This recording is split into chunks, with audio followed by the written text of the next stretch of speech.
ada divisi mekanik sama elektrik ya. Sekarang kita coba cari tahu lah gimana tentang divisi program. Oke, biar nggak lama-lama lagi, langsung kita serahkan nih ke Mas Ali. Silakan Mas Ali. Terima kasih. Ini suara saya terdengar jelas ya?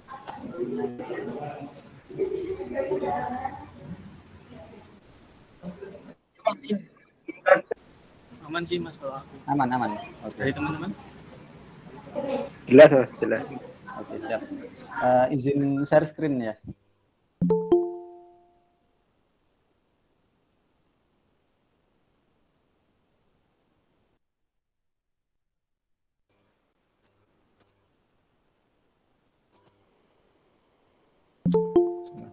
Assalamualaikum warahmatullahi wabarakatuh. Waalaikumsalam warahmatullahi wabarakatuh. Waalaikumsalam warahmatullahi wabarakatuh.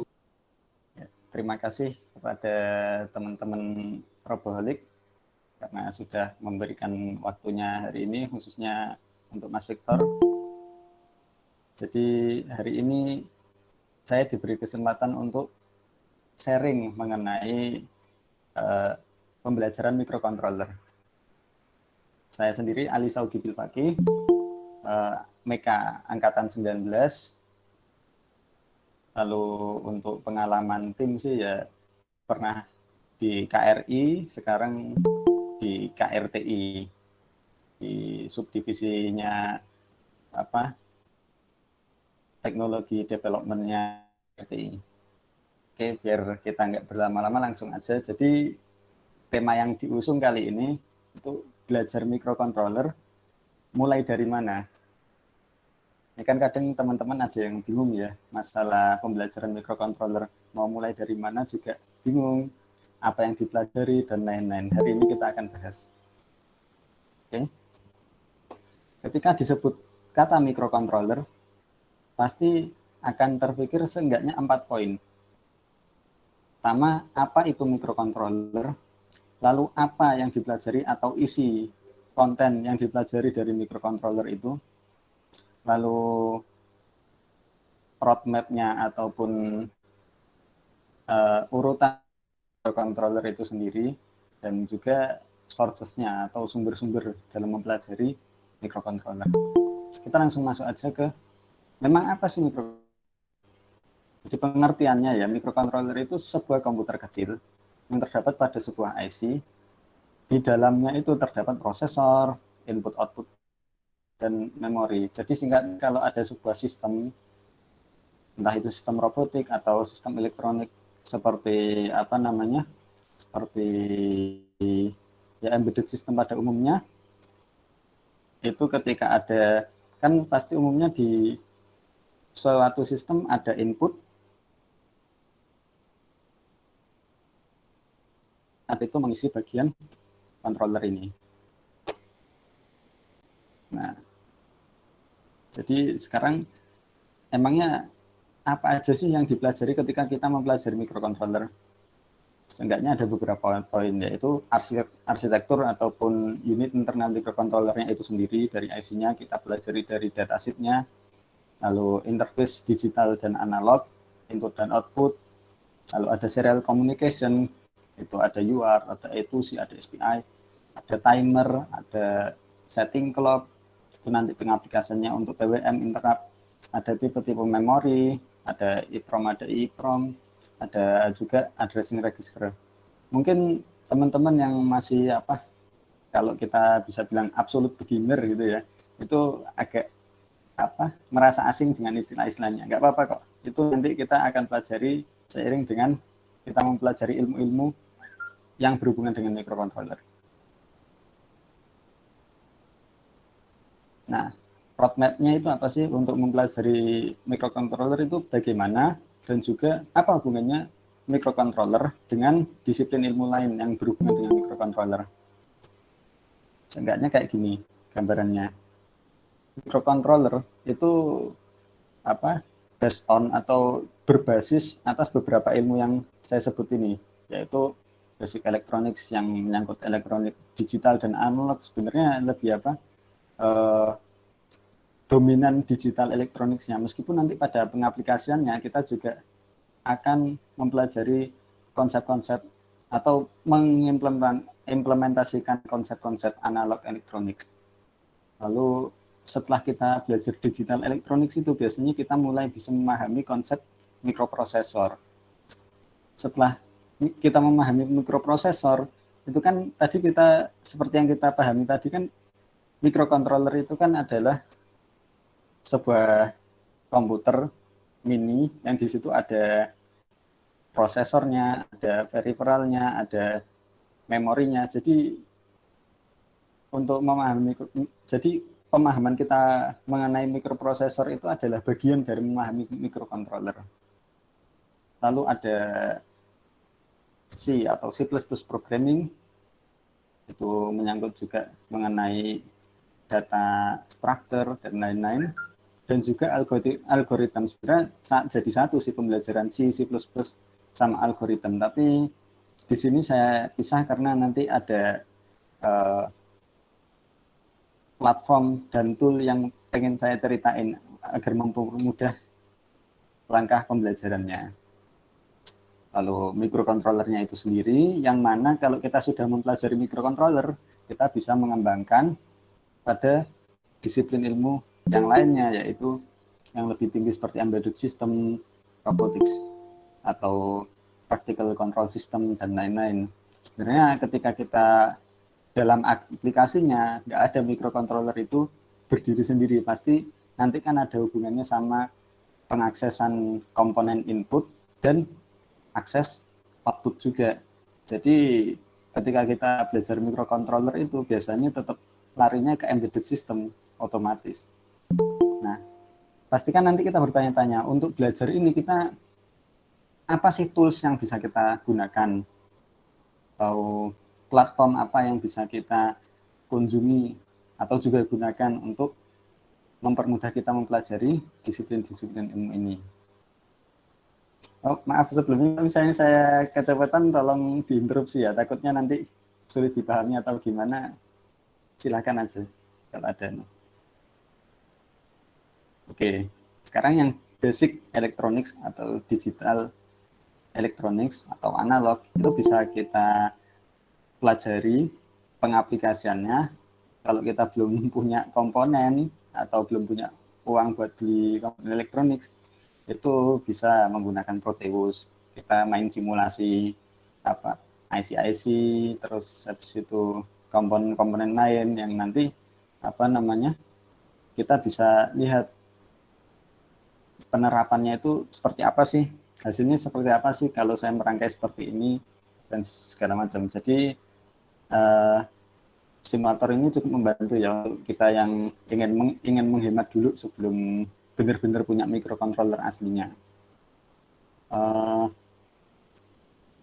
Untuk Proteus sekarang ini versinya udah lebih dari 8.11, itu udah support beberapa board microcontroller juga. Jadi kalau kita umumnya kan tahunya Arduino ya, tapi di beberapa industri, di beberapa pengaplikasian itu ada juga yang sudah pakai STM32 dan lain-lain. Itu sekarang Proteus support beberapa board seperti itu.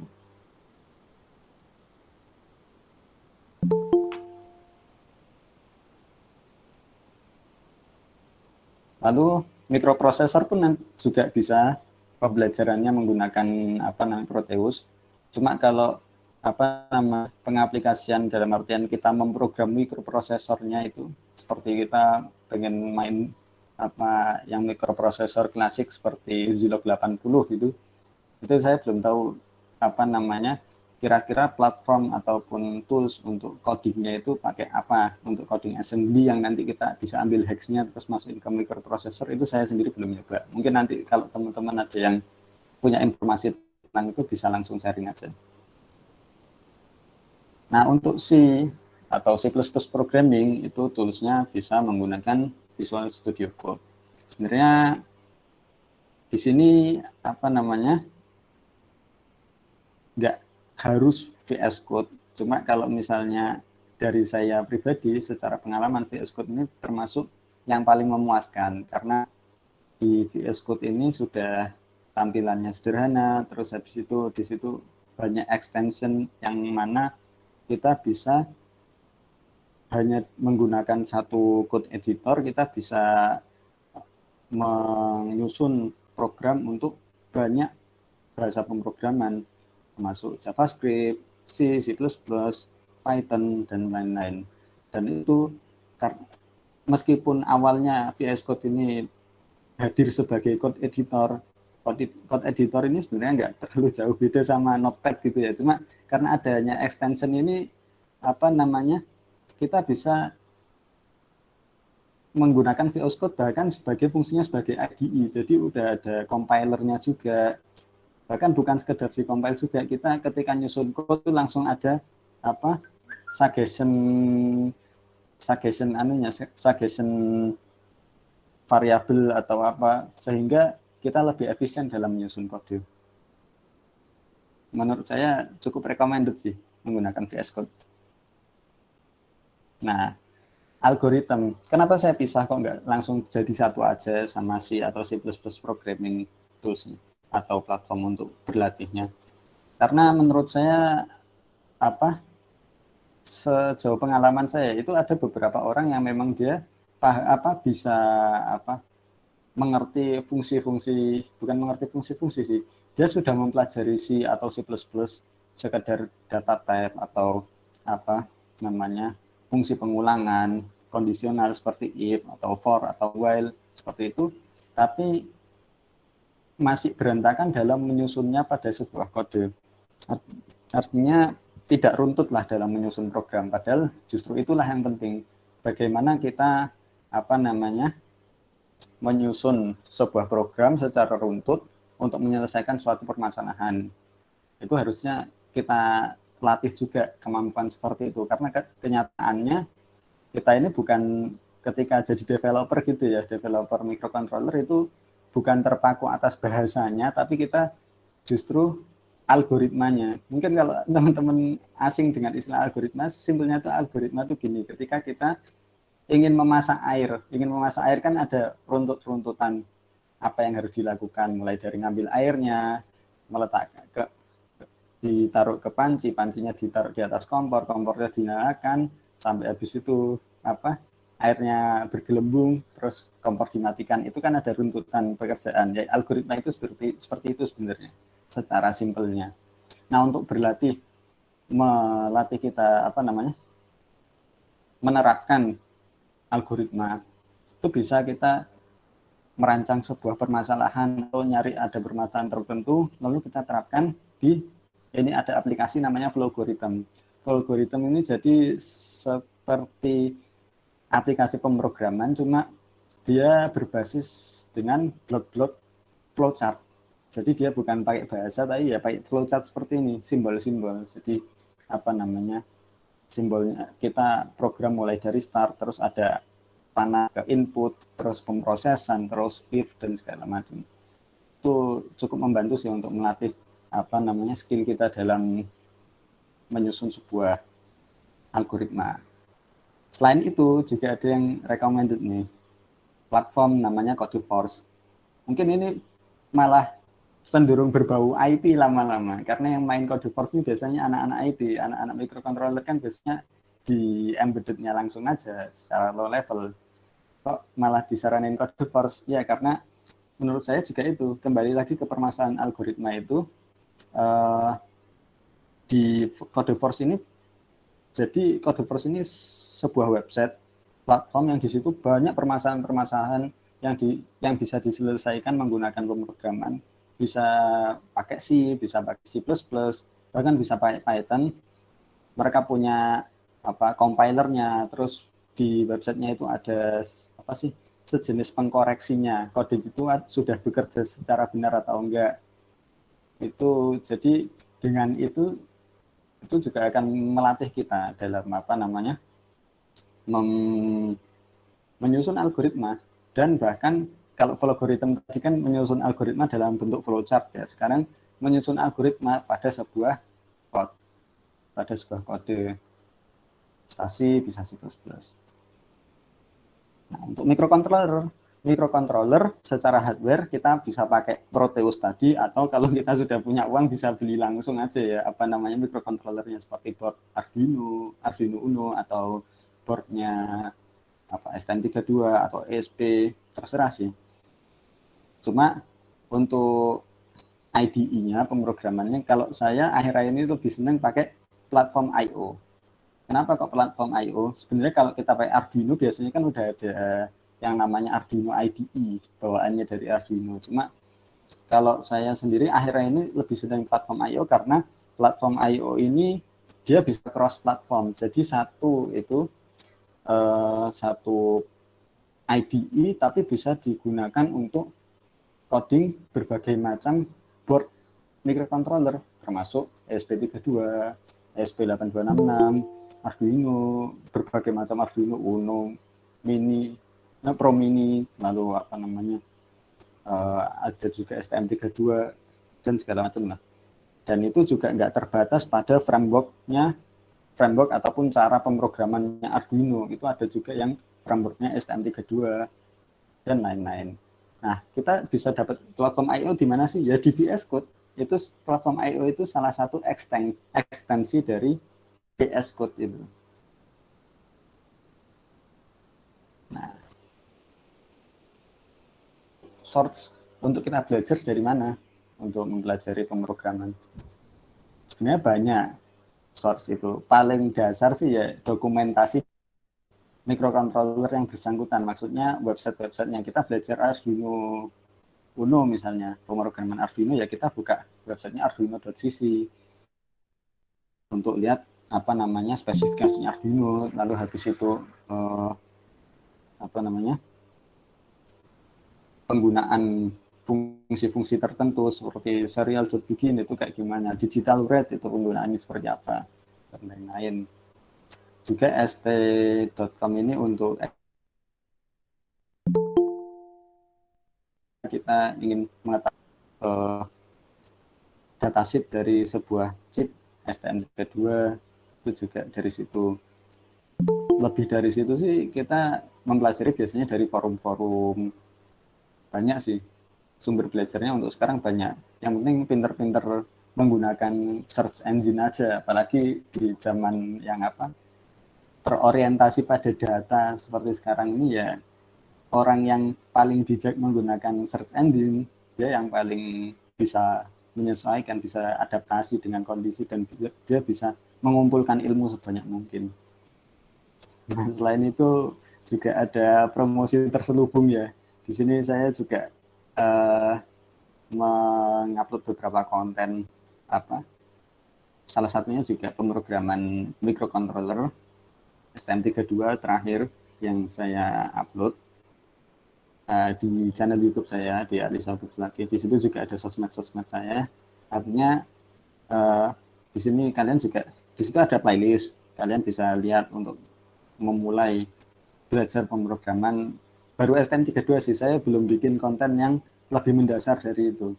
Tapi kalau misalnya ada teman-teman mau request, nanti DM ke saya, request ada permasalahan tertentu dalam pemrograman microcontroller, atau mau request satu konten, misalnya satu konten membahas satu permasalahan tertentu, misalnya ya akses I2C atau akses apalah, banyak kan, itu juga bisa request konten. Saya sendiri akhir-akhir ini kurang aktif ya, gara-gara schedule-nya kan udah penuh sama persiapan kompetisi. Di sisi lain sih juga emang nggak tahu mau ngupload apa lagi, karena emang bingung aja sih arahnya aja belum terlalu jelas. Jadi kalau misalnya teman-teman ngasih saran atau apa, saya sangat berterima kasih dan sangat menerima, bisa dipertimbangkan. Ya, jadi itu semua sharing kali ini ya sih, cukup sih. Mungkin kalau teman-teman mau ada diskusi atau apa, persilahkan.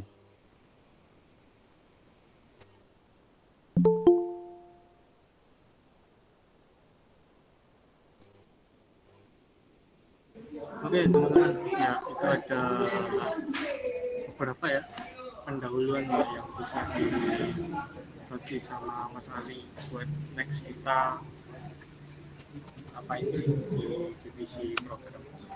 Jadi ya seperti yang disampaikan juga tadi, barangkali yang benar-benar masih nol, terus ya skalanya masih asing lah, itu nggak masalah ya. Jadi nanti dalam perjalanan pun nanti bakal kita belajar bareng-bareng. Oke. Terus mengenai sumber belajar banyak juga, dan salah satunya bahkan Mas Ali juga berkontribusi menjadi sumber belajar lewat YouTube-nya dan konten-konten lainnya. Silakan teman-teman kalau misalnya ada pertanyaan.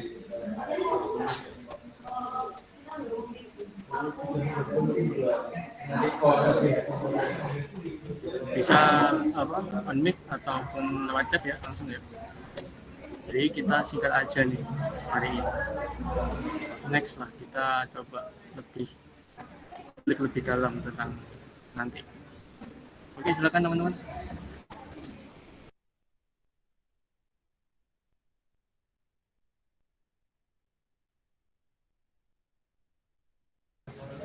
Mungkin aku dulu ya. Jadinya nanti kalau di divisi program kita bakalan pakai atau nyiapin software apa aja nih Mas? Oke, terima kasih. Kalau saran dari saya sih itu minimal ada Proteus sama VS Code. VS Code-nya nanti diinstal platform IO. Itu sih minimal. Oke, siap. Jadi itu ya teman-teman, Proteus sama VS Code. Mungkin ini sekedar info aja, kalau Proteus itu berbayar kan ya software-nya? Iya.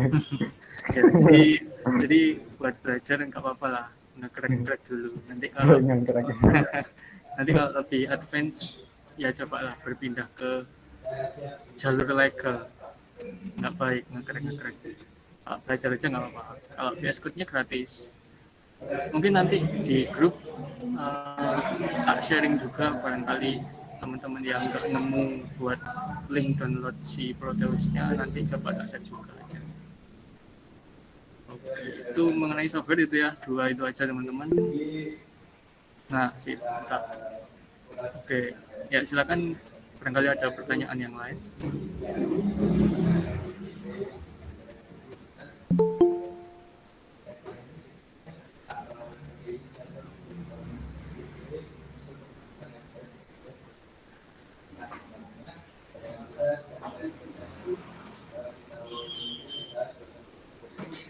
Gimana teman-teman?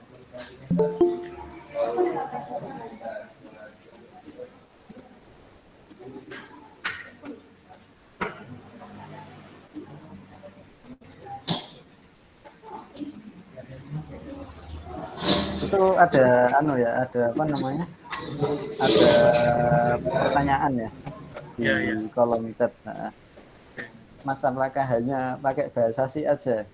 Umumnya kalau microcontroller itu kayaknya bahasa C dan C++. Apalagi kalau penulisan library juga kebanyakan pakai C++. Cuma nggak terbatas pada itu, bisa jadi microcontroller baru itu mungkin ada yang pakai bahasanya Python atau apa, tapi jarang sih. Kebanyakan C atau C++. Mulainya kita dari situ. Cuma kalau saran dari saya ya tadi itu, yang dilatih itu bukan sekedar kita menghafal sintaks bahasa pemrograman, tapi lebih ke pemahaman kita dalam menyusun sebuah penyelesaian suatu masalah. Ya algoritma itu. Jadi kalau sintaks dan lain-lain kita bisa sewaktu-waktu searching, itu bisa. Nggak sesulit itu kalau misalnya penyesuaian bahasa pemrograman, asal kita paham cara menyusun algoritma. Oke, mantap. Toh di kuliah juga semua jurusan ya kayaknya ya. Pertama pasti di pemrograman belajar tentang algoritma juga kan ya. Dan bahasanya pun C, ya emang karena umum buat belajar itu makanya C gitu. Jadi itu sih. Iya, iya bener. Soalnya juga di sisi lain apa bahasa C ini kan juga data type-nya kayaknya yang paling paling lengkap ya data type dan data apa. Kalau C++ sih sama data strukturnya udah berkembang. Cuma maksudnya kalau kita bandingin sama Python kan nggak pakai data type itu. Akhirnya kadang orang nggak paham sama konsep dasar kalau pakai Python. Bener-bener. Ya kan?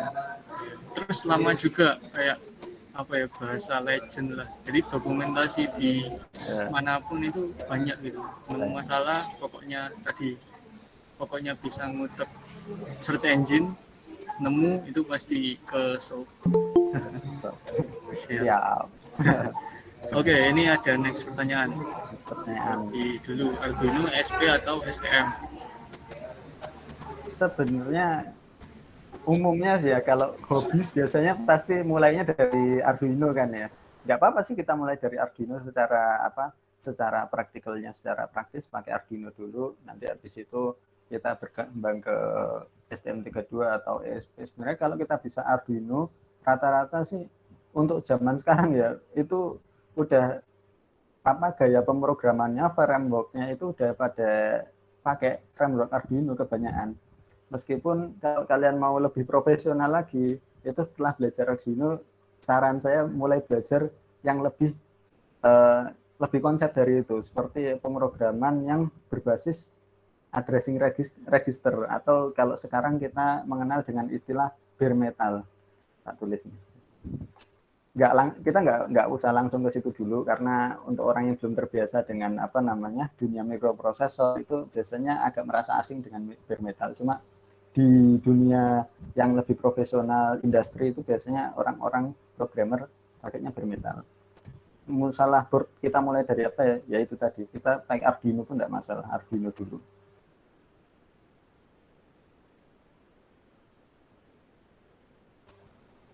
Halo. Mas Ilman Rashidi, kejawab ya.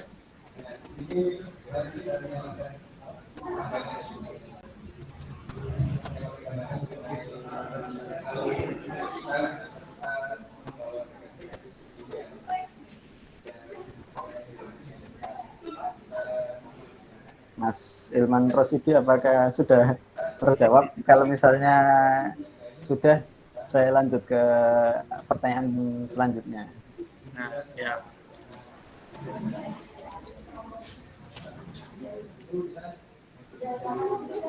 Oke, lanjut dulu aja sih, Mas. Lanjut dulu. Oh, ya, siap. Siap. Oke, ke pertanyaannya Mas Fajar Pramuji. Jadi Mas apa nanti ada materi mendalam tentang bahasa C. Terima kasih. Kalau memang dirasa dibutuhkan, mungkin bisa sih dimasukin ke silabus kita nantinya. Kalau tadinya sih saya mikirnya paling gambaran awal yang penting-penting saja dari bahasa C. Sisanya kalian yang mengembangkan belajar lewat tempat-tempat lain. Cuma kalau memang ingin ada ada materi mendalam tentang bahasa C, ya nggak apa-apa. Cuma kalau mendalam banget sampai kita benar-benar bahas data structure kok kayaknya data structure kita akhirnya habis waktu di situ, akhirnya kita belum sempat praktikal ke mikrokontrolernya sendiri, padahal kan target kita itu mikrokontroler.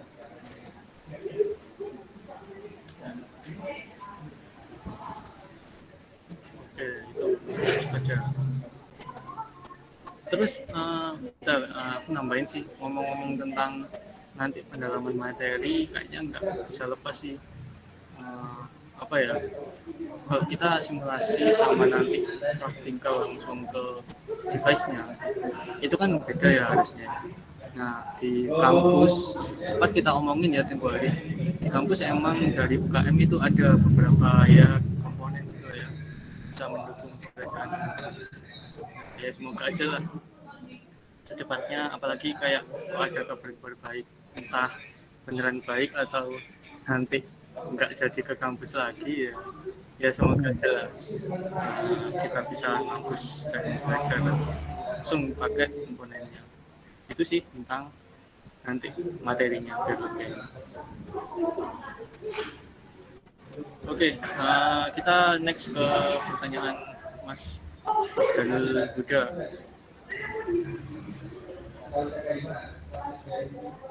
Apakah Daniel Huda, pertanyaan ya, selanjutnya. apakah nanti juga belajar mengenai mikroprosesor yang dirancang sendiri? Oh, oke oke. Oke, terima kasih. Kalau apa namanya mikroprosesor kan biasanya lebih mendapatkannya yang biasanya rate kayak rate 16 ada 8 mikroprosesor lebih kayak Asus itu 88 berapa saya lupa, ada Zilog 80 itu lebih klasik sebenarnya. Kalau kita memang targetnya untuk langsung biar bisa cepat menyesuaikan dengan microcontroller, nggak perlu terlalu nggak perlu terlalu dalam dulu di situ.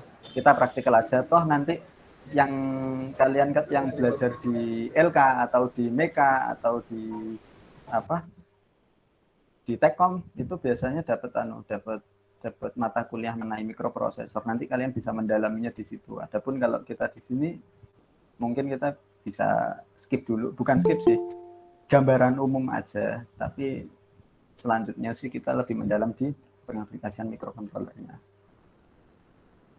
Tuh. Apakah sudah terjawab?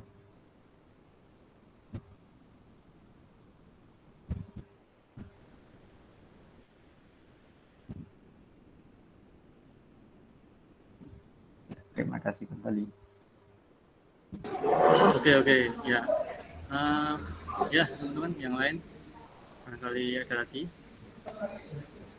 Silakan.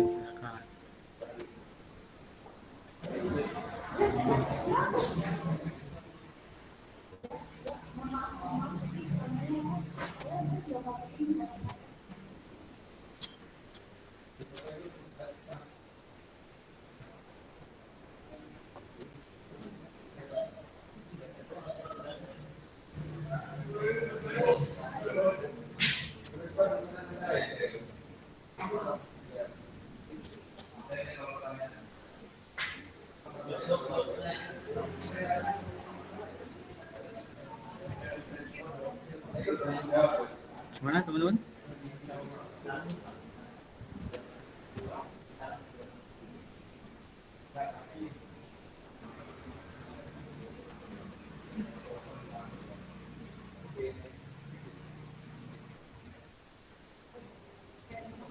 Mungkin ada pertanyaan lagi atau bahkan mungkin saran atau apa, kan kita mumpung silabusnya masih fleksibel ya ini, jadi sebelum benar-benar ditetapkan kalian kalau ada saran aja.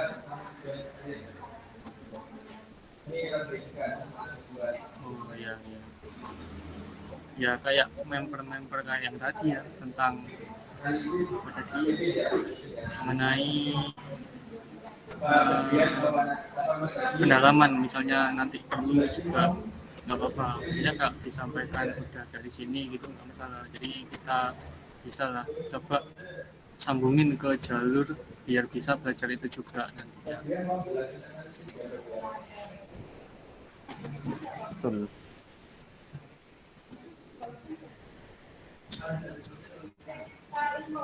Nggak perlu sungkan-sungkan ya. Aku kemarin baca dari teman-teman, nggak sedikit kok yang udah emang punya background di robotika gitu. Nah, nggak apa-apa, nggak perlu sungkan. Jadi biar bisa sharing aja yang udah pernah tahu, makin ngasih tahu ke teman-teman yang lain yang belum tahu.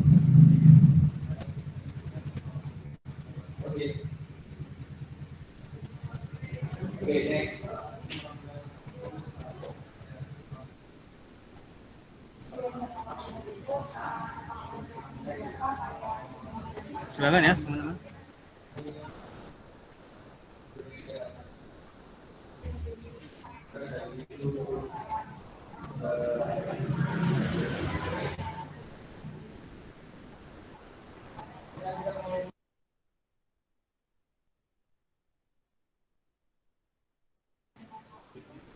Cukup dulu kan?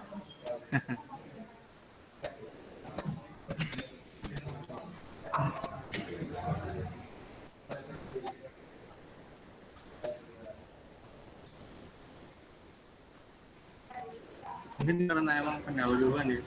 Jadi ya tanyanya pun belum tahu ini mas ini harus tanya apa nanti pas materi ya pusing datang akhirnya tanya-tanya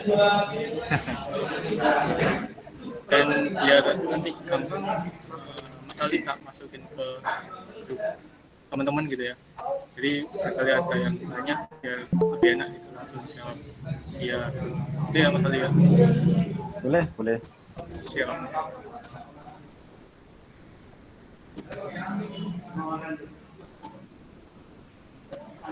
Ya, gimana teman-teman?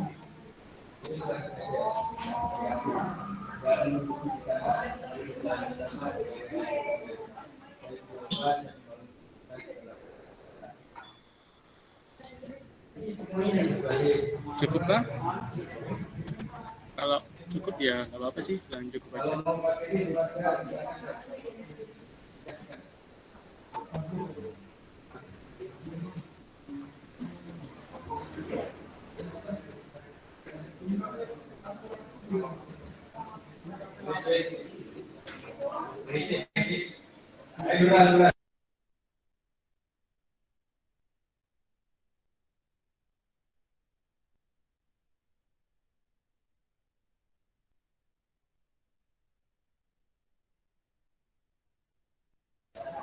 Yuk, gimana? Cukup?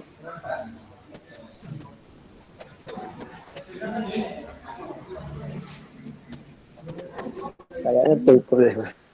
Iya, ini oke sih. Ya, benar. Oke, itu sih. Ya, jadi itu ya, karena udah cukup nih dari teman-teman dan penyampaian dan pendahuluan tadi juga. Ya, kayaknya bisa dicukupkan sekian kan penyampaian hari ini. Dan segera oh ya nanti di grup juga sih. Jadi ini kan direkam juga ya. Nah, nanti teman-teman yang entah tadi mungkin telat atau jaringannya error ngelek-ngelek, nah, nanti rekamannya juga di-upload di YouTube ya. Jadi nanti di-share ke teman-teman. Oke, gitu sih. Oke. Mungkin dari Mas Ali apa ya penutup lah. Barangkali ada yang pengen disampaikan. Penutup belum ada penutup. Maksudnya apa? Ya ditutup, cuma maksudnya nggak ada kata-kata kok. Oh siap. Ya. Baru mulai kok udah kata-kata menutup ini. Masih panjang ya, 1 semester. Masih panjang. Ini baru permulaan. Iya. Nanti kita bakal belajar banyak. Oke sih teman-teman. Ya, itu ya buat hari ini sekian. Dan terima kasih udah sempetin datang ya.